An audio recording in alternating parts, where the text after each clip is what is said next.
Thumbnail और title से देखकर आपको पता चल गया होगा कि आज किस विषय पे बात होने वाली है। आज का जो विषय है वो है प्रॉपर्टी परचेज अबव 50 लाख। जी हाँ, 50 लाख या 50 लाख से ज्यादा की अगर कोई प्रॉपर्टी आप खरीद रहे हैं तो उसमें आपको 1% का टीडीएस देना होता है। Non compliance will attract penalty and let payment. ये बातें मैं आपको पिछले काफी सारे वीडियो में बताता रहा हूं और आगे भी बताता रहूंगा। सब्सक्राइब करने के लिए आपसे मैं प्लीज कहता हूं, तो मैं आप लोगों से यहाँ भी प्लीज कहूंगा कि आप अपना जो टीडीएस है वो समय से जमा कर दें। इसकी भी एक समय सीमा होती है, वो अपने सीए से आप पता कर सकते हैं। चलिए, मैं आज का वीडियो लेकर आया हूँ, उसके लिए मैं आपको अपने लैपटॉप की स्क्रीन पर लेके चलूंगा, वहां मैं थोड़ा आपको समझाऊंगा जिससे समझ आ जाए। चलिए, हम आ गए हैं अपने लैपटॉप की स्क्रीन पर। सो टैक्स कब और कैसे काटना है, इसके लिए मैं आप लोगों को सजेस्ट कर दूं कि आप किसी एक अच्छे सीए, एक अच्छे प्रोफेशनल सीए से आप बात कर लीजिए। वो आपका, अगर आप नहीं भर सकते हैं टीडीएस 1% जो भरना है, नहीं हो सकता है आपको, तो आप सीए की मदद जरूर लीजिएगा। प्रोफेशनल्स है तो उन्हीं की मदद लेना भी बनता है। चलिए आगे बढ़ते हैं, आपको मैं कुछ एग्जाम्पल के साथ समझा दूं कि आपको कैसे और क्या करना है। ये मैंने एक एक्सेल में एक शीट बनाई थी आप लोगों के लिए, जिसमें मैं आपको प्रॉपर्टी की कॉस्ट, प्रॉपर्टी का एरिया, उसको लेके मैं आपको समझा रहा हूं। मैं सबसे पहले हम एक एग्जांपल लेते हैं कि अगर आपने 162 मीटर का, 162 स्क्वायर मीटर का प्लॉट लिया है, कीमत आ रही है उसकी 29,500 रुपए पर स्क्वायर मीटर, तो आपका जो बेसिक प्राइस बना, वो बेसिक प्राइस आपका बना 47 लाख, 47,79,000। और इसके साथ साथ एक और चीज ऐड हो रही है इसमें, वो है 12% का आपका फ्री होल्ड चार्जेस।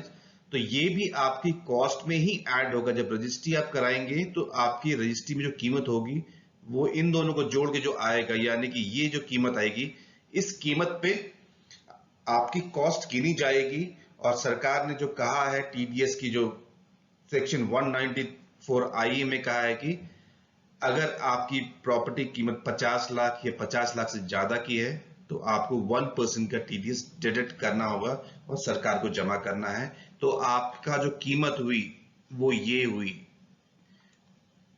हो सकता है कि आपके अलॉटमेंट लेटर में इस 12% का मेंशन ना हो, पर आपकी जो एक्चुअल कीमत है वो कीमत ये रहेगी 53,52,000 रुपए। आप ये कैश में नहीं दे सकते हैं, आपको चेक से देंगे। तो आपकी जो स्टैंप ड्यूटी आपको पे करनी पड़ेगी वो 53 लाख में करनी पड़ेगी।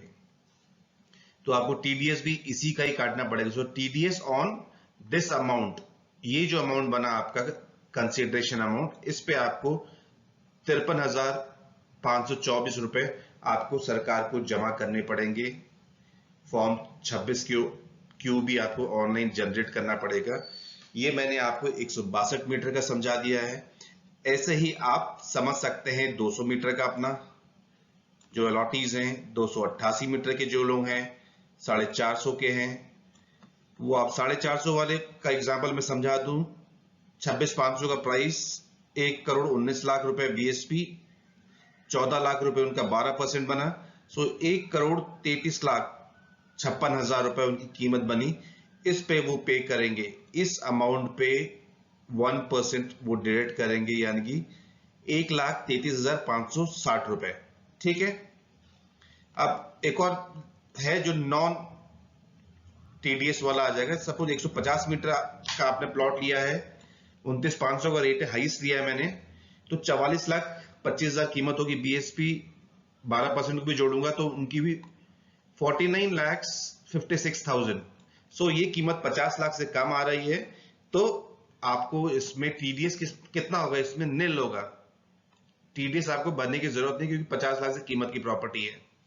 अब आप लोगों ने गौर किया होगा कि मैंने एक कॉलम, जो ये वाला कॉलम है स्टैंप ड्यूटी वैल्यूएशन वाला, इसको मैंने छोड़ा हुआ है, क्योंकि आज के दिन में जो स्टैंप ड्यूटी की जो वैल्यू आएगी वो 50 लाख से नीचे की आ रही है। पर जैसे जैसे यहाँ पर सर्कल रेट बड़ा होगा, बढ़ेंगे यहाँ पर, तो स्टैंप ड्यूटी की वैल्यू भी बढ़ती जाएगी। आज से 4-5 साल पहले जिन लोगों ने 200 मीटर का प्लॉट लिया था, सपोज उन्होंने 10,000 रुपए मीटर के हिसाब से लिया तो 20 लाख रुपए की कीमत थी 200 मीटर वाले की, पर और वो टीडीएस के घेरे में भी नहीं आ रहे हैं। पर स्टैंप ड्यूटी की यहाँ जो अगर सर्कल रेट बढ़ जाएगा तो उनकी स्टैंप ड्यूटी बढ़ जाएगी। अगर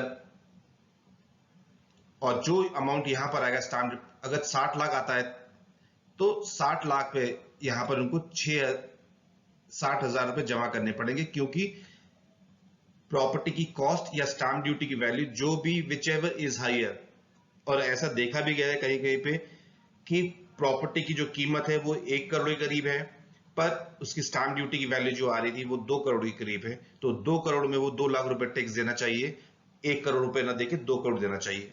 और ऐसा भी है कि अगर आपने कोई प्रॉपर्टी खरीदी हो और उस प्रॉपर्टी का बयाना पैसा आपने 31 मार्च 2022 से पहले पहले दे दिया था, सोचा था कि एक शुभ दिन निकलेगा 2022 में जून जुलाई में तब हम रजिस्ट्री कराएंगे, पर सरकार ने बजट 2022 में ही चेंज कर दिया था कि स्टैंप ड्यूटी की वैल्यूएशन भी ऐड कर दी थी कि अगर वो ज्यादा पड़ेगी प्रॉपर्टी की कॉस्ट से तो आपको जो हायर बनेगा अमाउंट उस पर आपको जमा करना पड़ेगा टीडीएस 1% का।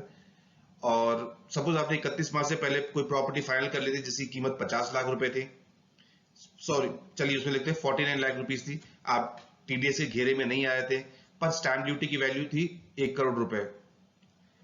अगर आप तब करा लेते तो आपको देना होता